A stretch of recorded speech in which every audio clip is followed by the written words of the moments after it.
if you want to move your cooking forward to progress down that road to carefree cooking, and it's not going so well, maybe you're just asking the wrong questions.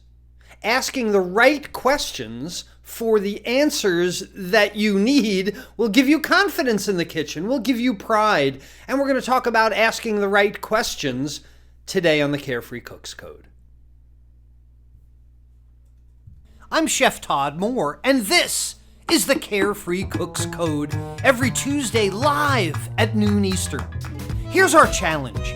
How can home cooks cook freely with creativity, confidence, and pride while ignoring recipes and still impressing themselves and others with what they cook?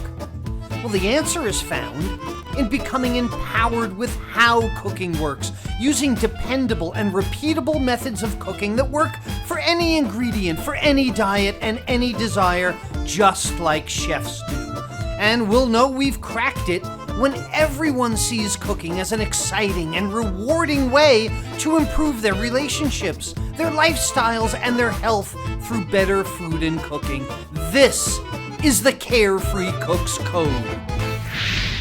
Hey, welcome back to the Carefree Cook's Code, everyone. This is the free, public, weekly show for the methods, the techniques, and the insights into better food and cooking. We're live every Tuesday at noon Eastern, right here on my Chef Todd Moore page on Facebook. That's where you are. This is a free class open to the public. Nobody pays to see Tuesday's Carefree Cook's Code, so you can share it with as many people as you want. And if you're a student of one of my many tuition-based courses, this is not part of the curriculum. Everybody gets this. Your classes are found on that specific website for that course, webcookingclasses.com, for my flagship Cooking Methods Mastery course, Web Cooking Classes, the other courses on that specific website. And if you would like a reminder, a private email reminder of when I'm going live, sign up for webcookingclasses.com/live. Because I'm a carefree cook. I create my own recipes. I bring friends and family together. I learn every time I cook.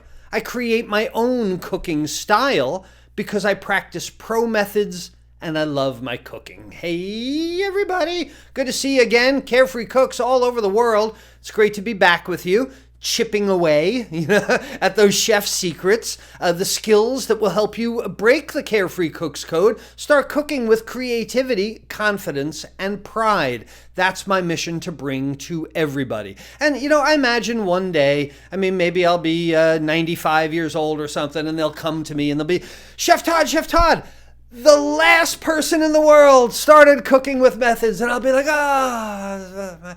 90 years old, I shouldn't make predictions like that. But to make everybody in the world cook that way, I need everybody to be curious, okay? And if you're curious, you got to ask questions. Mark Victor Hansen, the guy best known for the Chicken Soup for the Soul books, he puts it best. You can't get the right answers if you're asking the wrong questions. And it's an important part of learning and something that any educator, any teacher out there has really got to key in on, because the communication outward is more important than the communication inward until you flip it around and then it's the other way. It's very confusing, but the right questions get you the right answers. And he's right. If you're asking the wrong questions, you never move forward at all. You stay right where you are. And that's what I want to help you with today. But first, we've got another true or false for you. Tell me in the comments section below, please. Give it the word true or false. This statement: adding oil to your pasta water keeps the pasta from sticking. True or false below. Another Tuesday together. So proud. I'm so grateful, actually, is really what it is, that you spend some of your valuable time with me every Tuesday. I spend some of my valuable time with you. It's part of fulfilling both our missions, and generally it's hundreds of you. So I must be doing something right. I know you're not watching me because of the incredible feats of strength. I don't lift things on Tuesdays at noon. I don't do magic, sleight of hand. I definitely can't sing. I love music, but I can't sing. I don't play an instrument. Tried to a few times in my life. I don't have that talent. I can't draw. I can't paint. That's a long list of stuff I can't do. but I'm honest with myself.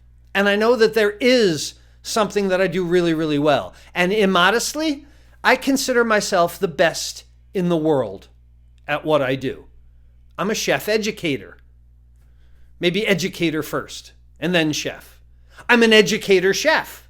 That doesn't sound as good. Look, I don't know what I am, but I'm a guy that solves cooking problems and helps answer your questions. I'm a guy that empowers people in the kitchen. That's what I like to say. But that doesn't fit on a business card very well, okay? So it's just way too many words. Look, I'm headed down the wrong path here. I don't care what you call me because my mission will always stay the same. And my mission is I help amateur chefs who want to impress themselves and others by empowering them with how cooking works, using the dependable and repeatable methods not taught anywhere else so they can ignore recipes and cook freely with creativity, confidence, and pride. And I'll know I'm successful when everyone sees cooking as an exciting and rewarding way to improve their relationships, lifestyles, and health. That's my mission. I read it every day. I have it memorized. You can ask me any given time, recite your mission, and I will do it verbatim. And I think my mission's worked out quite successfully over the past 13 years or so of teaching online. We have thousands of carefree cooks all over the world who have ignored recipes and found their own path in cooking.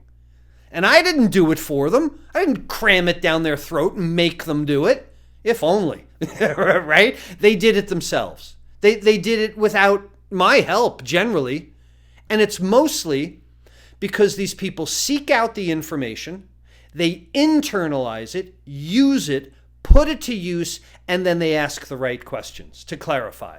Because when you ask the right questions, that's when you get those aha moments. That's when you get to that point when you zero in on what your needs, your information needs are. And you're more likely to have those sudden realizations when you ask the right question, and that's what's going to move your cooking forward. But the opposite end is also true, because asking the wrong questions stops you in your tracks. Might even put you backward. So when I've been cooking live on Facebook, I'm honestly amazed at how many people focus on the wrong thing.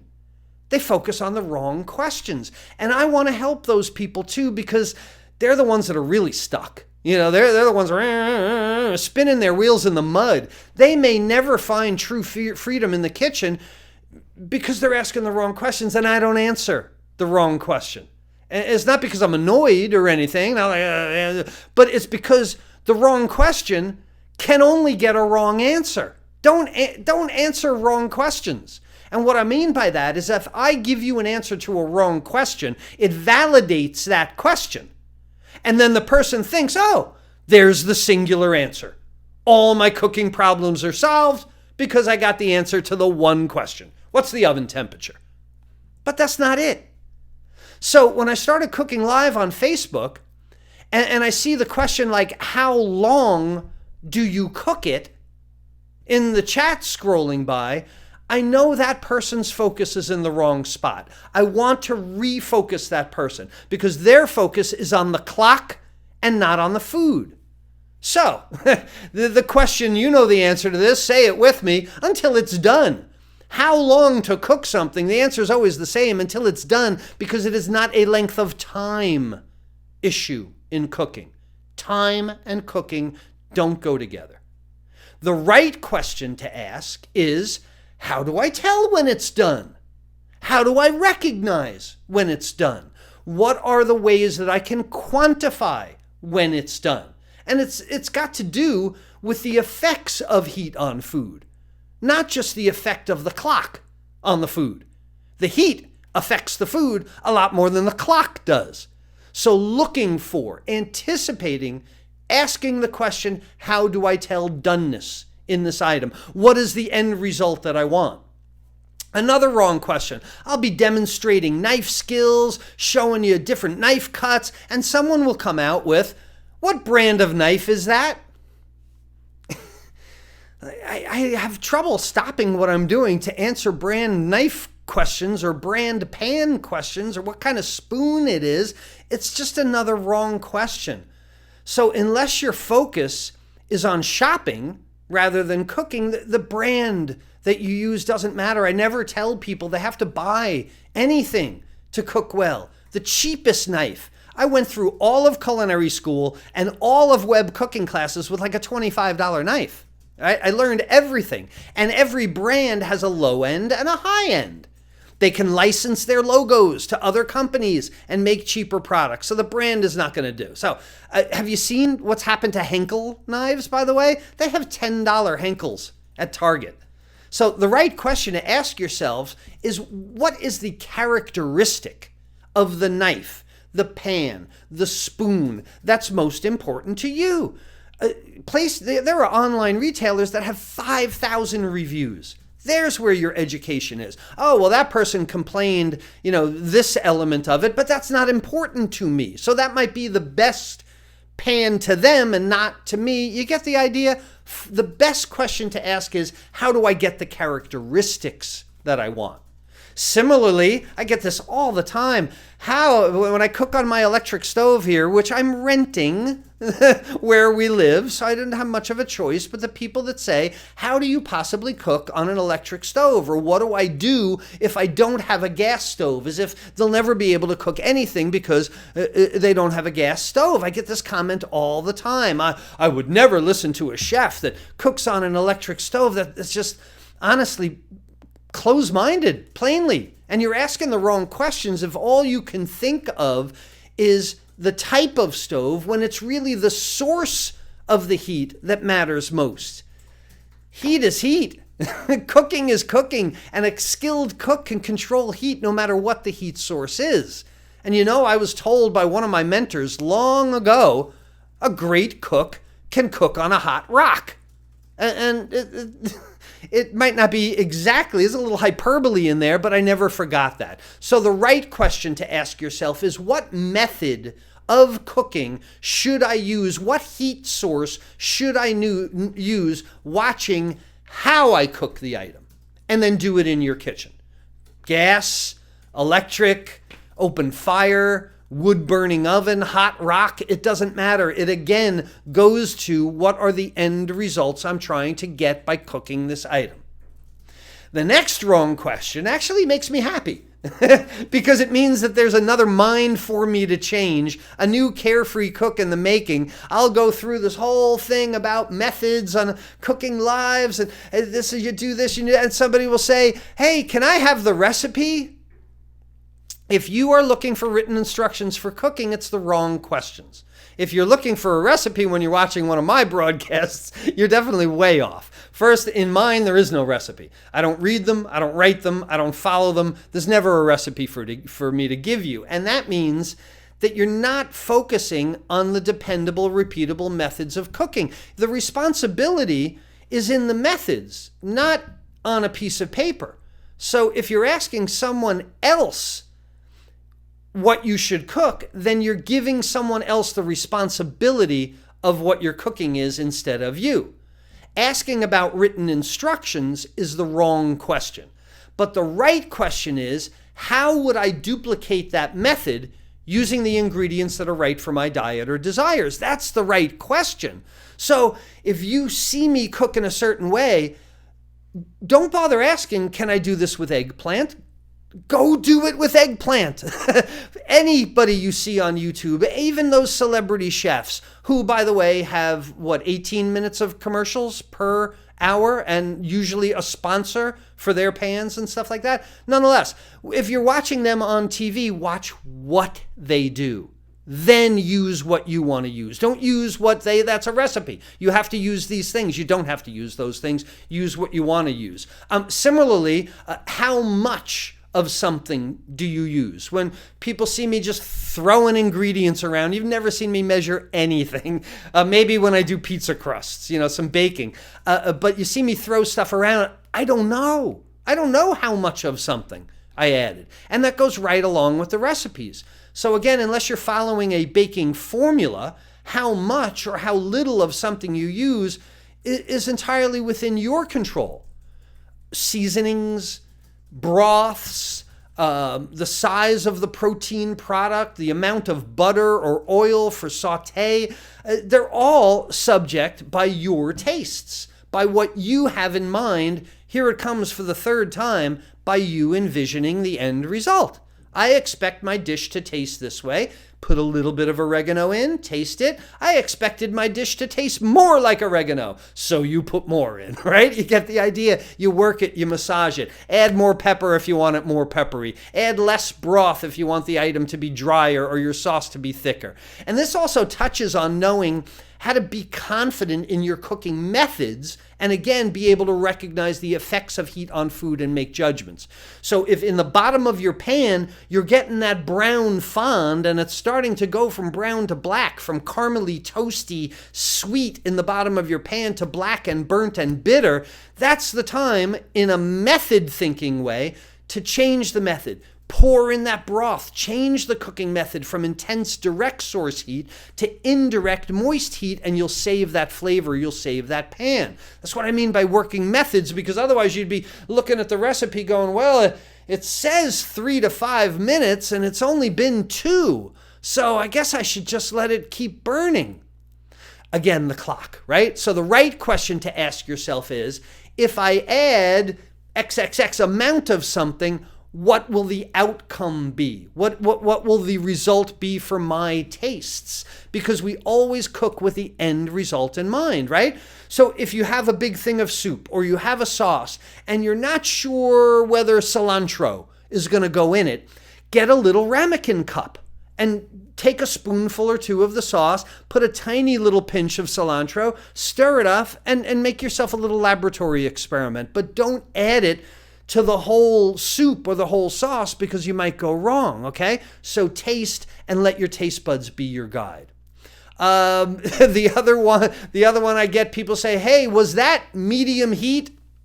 Or was that number 5 on your dial? Again, these are relative things. These are immediately the wrong questions because our stoves are different. Number 5 on my stove, I'm sure, is a different amount of heat to number 5 on your stove. I mean, heck, number 5 isn't even the same from burner to burner on my stove. One of your burners is hotter than the other, right? Let alone being a global standard of 5 for every stove around the world, right? And again, there's no such thing as medium heat. Medium is a relative term. Have you seen what McDonald's and fast food places have done with drink sizes? Medium is now the smallest drink you can get. So it's not medium anymore if it's not in the middle of 2 things, okay? So cook under medium heat is relative and unquantifiable. The right question to ask here, while looking down into the pan as you're cooking, is ask yourself, am I applying the right amount of heat right now? Is it going to get me the right results? Am I applying dry heat? Am I applying moist heat? And the real question is, am I really controlling the heat correctly? Because if you're not, maybe you should try number 4 for a while on the dial until you get a hang of it. But cooking by number is not going to help you. The next wrong question is one really of lack of self-awareness, really lack of the options that you do have with foods. And along your carefree cooking path, you're probably going to encounter some weird food, some stuff you've never seen before, things that immediately you don't want to eat. So the wrong question is, what if I don't eat rutabaga? I don't know. What if I don't like asparagus or cilantro? I'll bring that, or Brussels sprouts, right? If you don't eat onions, if you don't like celery, the answer is very simple. Leave it out. There's no food police. There's nobody that tells you have to eat those things. If I tell you a classic French mirepoix is onion, carrot, celery, and you hate celery, then move on to something else, right? Maybe make it green pepper. All the things that we did in the small sauces live. You saw 3 types of mirepoix in the live class yesterday. So use the foods that you like. Use the ones that are right for your diet. Use the ones that are just most available to you in your pantry. And again, this is where cooking method comes in. You don't ever need a substitution for a recipe that tells you to cook when you're the one that's writing the recipe. So the recipe says do this, this, this, and it's your recipe. You don't have to listen to yourself, or you do listen to yourself. You don't let anyone else tell you. So the right question is going to be, how will I change this for my diet or desires? Again, it gets to method. It gets to effects of heat on food. I see what you're doing, Chef Todd. I'm going to substitute the onions for parsnips. I'm going to substitute the celery for green peppers, and I'm going to do the same thing. And when I said awareness, I mean, it's up to you to know what your diet substitutions are. If it's for your health and you're unsure, I would do some research. I would speak with a dietitian or a nutritionist. Going to be well worth your time and money. Talk to your doctor if it's a need to kind of thing. If it's a want to kind of thing, then examine your palate and where your tastes are and what you like. That leads to the last wrong question. Very similar to the previous, but I want to touch on this health thing. If you're gluten-free, if you're lactose intolerant, if you're a vegetarian, diabetic, low salt, low fat, on the keto diet, doing the FODMAP for your doctor, it's time for you to take responsibility for your health through better food and cooking. So when you ask, how do I make this for my restricted diet? Honestly, that's not a question you should be asking me, because I don't know that I'm qualified to answer it. You should know the answer already. If your health depends on the food that you do or don't eat, please talk to your doctor about it, and then use the dependable, reliable, repeatable cooking methods. Look, I'm serious. I don't mean to be harsh about this.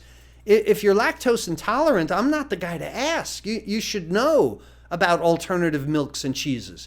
If you're diabetic, you should already know what you can't eat, using different sugars, using oils that are more appropriate. If you're gluten-free, man, I'd be working with 3 or 4 types of flour that you already know that you can use instead of wheat flour. It's because I care about you.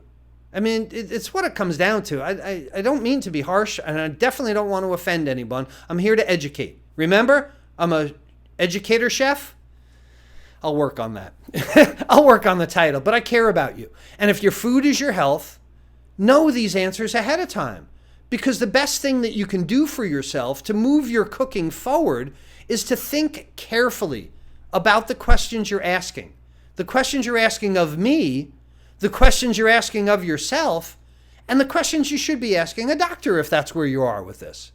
And look, you're not going to get, ultimately, you're not going to get the right driving directions to the beach if you ask someone how to get to the mountains. It's going to be a long way around. And when it comes to cooking, is your focus on cooking by time and temperature? Maybe more questions about the effects of heat on food and what to look for would bring you quicker success.